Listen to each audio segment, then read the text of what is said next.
The impasse involving the opposition in parliament and government is not about to come to an end, as leaders from both sides continue to contrast each other. In today's sitting, the Deputy Speaker Thomas Tayebwa told members present of the negotiations between the two parties to see opposition return to parliament. Tayebwa, who could not ascertain how far negotiations have gone, told legislators that they cannot continue to operate without the other party. The Deputy Speaker's call has been welcomed by counterparts in NRM. These believe any differences should be sorted in the House and not by walking out of the sittings. Once we come into the House, we become legislators. We speak the same language, developing policies that will develop this country. So when one side is missing, it is like the three cooking stones. Once one of the stones is off, then you cannot put on a saucepan to prepare food. So we need the opposition to come back and join us so that government business can go on, they can give advice where it is necessary, and then we work together. However, the leader of opposition, Mathias Mpuuga, has dismissed any type of talks between the two parties. Mpuuga says all he has heard from government is details of the missing people have been received and government has commenced investigations. There's nothing like a negotiation. What is obtained actually is that the Deputy Speaker invited me to his chambers and debriefed me of the fact that he has submitted fully all the information we provided to government. And therefore he awaits government to provide for a framework of meeting the demands we put down.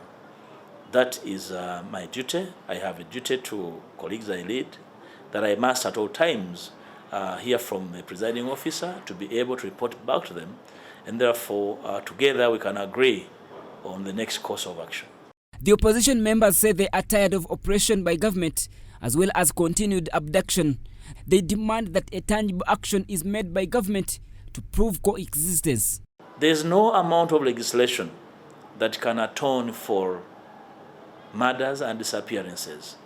Whether we are able to legislate and pass a bill on a daily basis, while the target beneficiaries, the supposed beneficiaries of these legislations are being abused by the government, that some of them are killed, then we are legislating in a void and we cannot claim to be serious legislators.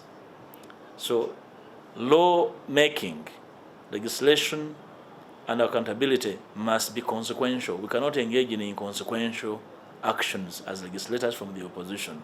You cannot have a government admitting they have a suspect and they cannot produce that suspect. So the issue is very simple, and it's for them. It's not the opposition. It is the government to produce these people. So there is nothing that should be negotiated.